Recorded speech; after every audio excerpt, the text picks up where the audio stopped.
Bismillahirrahmanirrahim. Assalamualaikum warahmatullahi wabarakatuh. Alhamdulillahirrahmanirrahim. Wassalatu wassalamu ala asyrafil anbiya'i wal mursalin sayyidina maulana Muhammadin wa ala alihi washabihi wa barik wa sallim ajmain amma ba'du. Alhamdulillah, pada kesempatan ini kita dapat bertatap muka melalui video ini.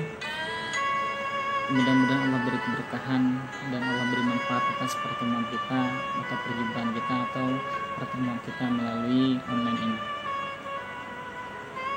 Pada kesempatan ini Ustaz diberi kesempatan untuk menyampaikan tentang puasa melatih disiplin.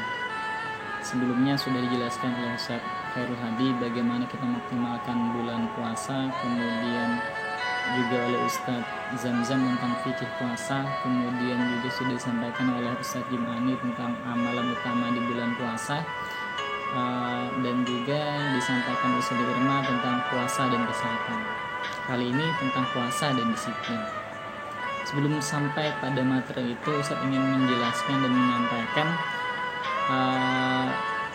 perlu kita ketahui bahwa setidaknya ada 4 golongan manusia yang dirindukan surga. Kalau yang namanya dirindukan berarti kedatangannya sangat ditunggu. Sama seperti hanya kita ketika kita merindukan seorang ayah datang kepada kita, tapi yang datang adalah kakak kita, maka itu akan biasa-biasa saja. Tapi ketika ayah kita yang datang, maka tentunya rasa bahagia kita akan ada dan timbul. Begitu juga surga. Ketika dia merindukan 4 golongan ini, maka ketika 4 golongan ini datang, maka dia sangat bergembira dan sangat senang. Surga sangat senang dan menyambut bergembira kedatangan 4 golongan manusia ini tersebut. Surga itu seperti apa? Surga itu dikatakan dalam sebuah hadis, ma la ainun ra'at wa la udhunun sami'at. Suatu kenikmatan yang tidak pernah terlihat oleh mata, keindahannya. Seandainya kita pernah melihat sesuatu yang sangat indah, maka tidak ada yang seindah surga. Wala udhunun sami'at, dan tidak pernah didengarkan oleh telinga. Semerdu dan sebagus apapun suara manusia ataupun bunyi ataupun lirik sebuah lagu, itu tidak akan pernah seindah pendengaran kita di surga. Wala khatra ala qalbi bashar, dan tidak terbesit atau terbayang di hati manusia. Kalau kita pernah membayangkan suatu keindahan, surga itu lebih dari apa yang kita bayangkan dalam hati kita. Itu yang namanya surga. Lalu apa saja 4 golongan dirindukan oleh surga ini? Yang pertama, dia adalah talil Quran, orang yang memperbanyak membaca Al-Quran. Dikatakan bahwa ketika membaca Al-Quran itu 1 huruf, maka Allah berikan 10 kebaikan. Jadi bisa kita bayangkan kalau misalkan kita membaca Al-Quran ke 1 halaman, berapa huruf yang kita baca kali 10 kebaikan. Kita membaca 1 juz 1 hari, kemudian kita hitung berapa hurufnya, maka Allah akan memberikan 10 kebaikan padanya. Kemudian wahafizil lisan, orang yang menjaga lisannya, karena yang namanya ini berbahaya, lisan itu berbahaya. Bisa membuat manfaat, bisa juga memberikan mudarat. Kemudian wa mut'imil ji'an, dan orang yang memberi makan orang yang sedang kelaparan, orang fakir miskin dan sebagainya. Jadi kalau kita punya rezeki yang lebih, maka tidak salahnya kita memberikan dan membagikannya kepada orang-orang yang membutuhkannya. Kemudian yang keempat, wasaimi fi syahri Ramadan, orang yang puasa di bulan Ramadan. Orang yang puasa di bulan Ramadan juga termasuk orang yang dirindukan oleh surga. Yang namanya puasa itu tidak hanya menahan diri dari lapar, dari haus, kemudian dari syahwat dan sebagainya, tapi juga menahan hawa nafsu, menahan diri untuk menjadi lebih disiplin, lebih bertakwa. Setidaknya ada tiga hikmah kedisiplinan yang diajarkan oleh puasa. Hikmah yang pertama adalah disiplin dalam menunaikan kewajiban. Disebutkan bahwa dalam puasa ini adalah ya ayyuhalladzina amanu kutiba alaikumusyamu kama kutiba alal ladzina min qablikum la'allakum tattaqun. Disebutkan bahwa berpuasa itu wajib bagi orang yang beriman.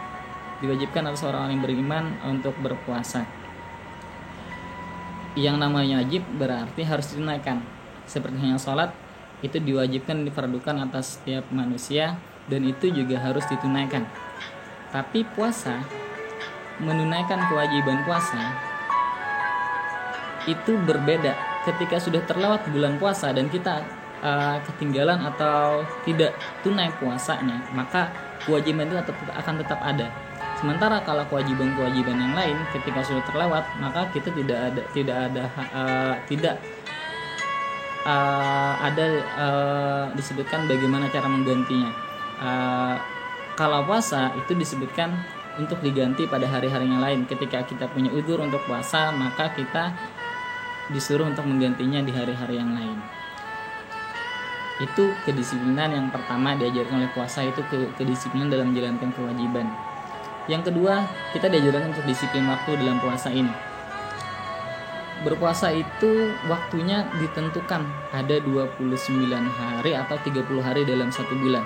Kemudian waktu puasanya juga ditentukan dari terbit fajar hingga terbenamnya matahari. Jadi tidak ada orang berpuasa itu dimulai dari jam 6, tapi dimulai dikatakan dari terbit fajar. Ketika fajar itu terbit jam berapapun itu, maka sudah diwajibkan atasnya berpuasa. Kemudian disampaikan juga sampai terbenamnya matahari. Artinya ketika matahari sudah terbenam, maka kita sudah harus berbuka. Tidak diperbolehkan untuk memperpanjang puasa kita. Seandainya kita memperpanjang sampai isya atau sampai pukul 10 malam, itu malah kita menyalahi dari aturan berpuasa, menyalahi dari aturan sunnah berpuasa.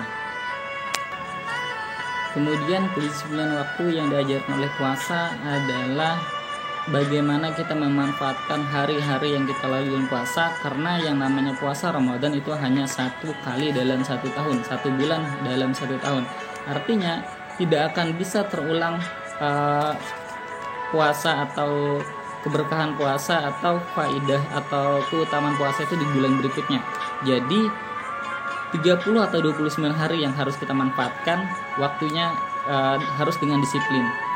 Hari pertama kita harus membuat target apa yang harus bisa kita selesaikan. Hari kedua, hari ketiga, ketika kita melewati hari pertama tanpa menyampaikan target kita, tanpa sampai pada target kita, maka itu tidak akan bisa terulang. Sampai nanti hari terakhir, ketika kita tidak bisa mengoptimalkan hari-hari tersebut, maka puasa ini akan berlalu begitu saja. Puasa ini akan lewat begitu saja tanpa kita mendapatkan manfaat, mendapatkan keberkahan, mendapatkan keutamaannya dalam puasa. Inilah disiplin waktu yang diajarkan oleh puasa. Yang ketiga, puasa ini mengajarkan kita untuk disiplin hukum. Disiplin hukum. Ada hukum yang tidak boleh dikerjakan pada saat puasa. Ada hukum yang haram, ada yang sebagainya yang tidak boleh dilakukan pada saat berpuasa. Sebagai contoh, di Al-Quran itu disebutkan bahwa ketika berpuasa tidak boleh bercampur suami istri di siang hari. Ini adalah disiplin hukum yang harus dijalankan. Tidak bisa kita melanggar hukum tersebut. Selama siang hari tidak diperbolehkan, berarti ketika dari terbit fajar sampai terbenam matahari tidak boleh dilakukan bercampur suami istri. Nah, ini namanya disiplin hukum. Hukumnya haram, kemudian nanti kita dapat berdosa dan sebagainya. Maka inilah yang diajarkan oleh puasa, disiplin dalam hukum. Setidaknya 3 hal ini yang dapat kita ambil hikmahnya dalam puasa Ramadan. 3 hal kedisiplinan yang diajarkan oleh bulan Ramadan. Mudah-mudahan kita bisa memanfaatkan waktu hari-hari puasa ini, karena yang namanya puasa Ramadan itu tidak akan terulang di bulan berikutnya. Kita perlu menunggu 1 tahun lagi, dan itu pun kalau bulan puasa tahun ini kita terlewat keberkahannya, terlewat waktu pemanfaatannya, itu tidak akan bisa terulang di tahun berikutnya. Tahun berikutnya kita akan mulai dari awal kembali, dan mudah-mudahan apa yang saya sampaikan ini bisa menambah semangat kita untuk terus meningkatkan amal ibadah kita di bulan puasa ini, sehingga kita puasa tahun ini mendapatkan keberkahan, manfaat, dan keutamaan untuk bulan Ramadan pada tahun ini. Demikian dari Ustaz, kebenaran hanya dari Allah, dan kesalahan serta kekhilafan itu murni milik Ustaz pribadi. Dan saya ucapkan selamat menjalankan ibadah puasa. Mudah-mudahan apa yang harapkan pada bulan puasa tahun ini itu dapat tercapai semua sesuai dengan target, karena puasa mengajarkan kita untuk disiplin, baik itu disiplin untuk melaksanakan kewajiban, disiplin dalam waktu, kemudian disiplin dalam hal hukum dalam berpuasa. Demikian dari Ustaz, akhirul kalam. Wassalamualaikum warahmatullahi wabarakatuh.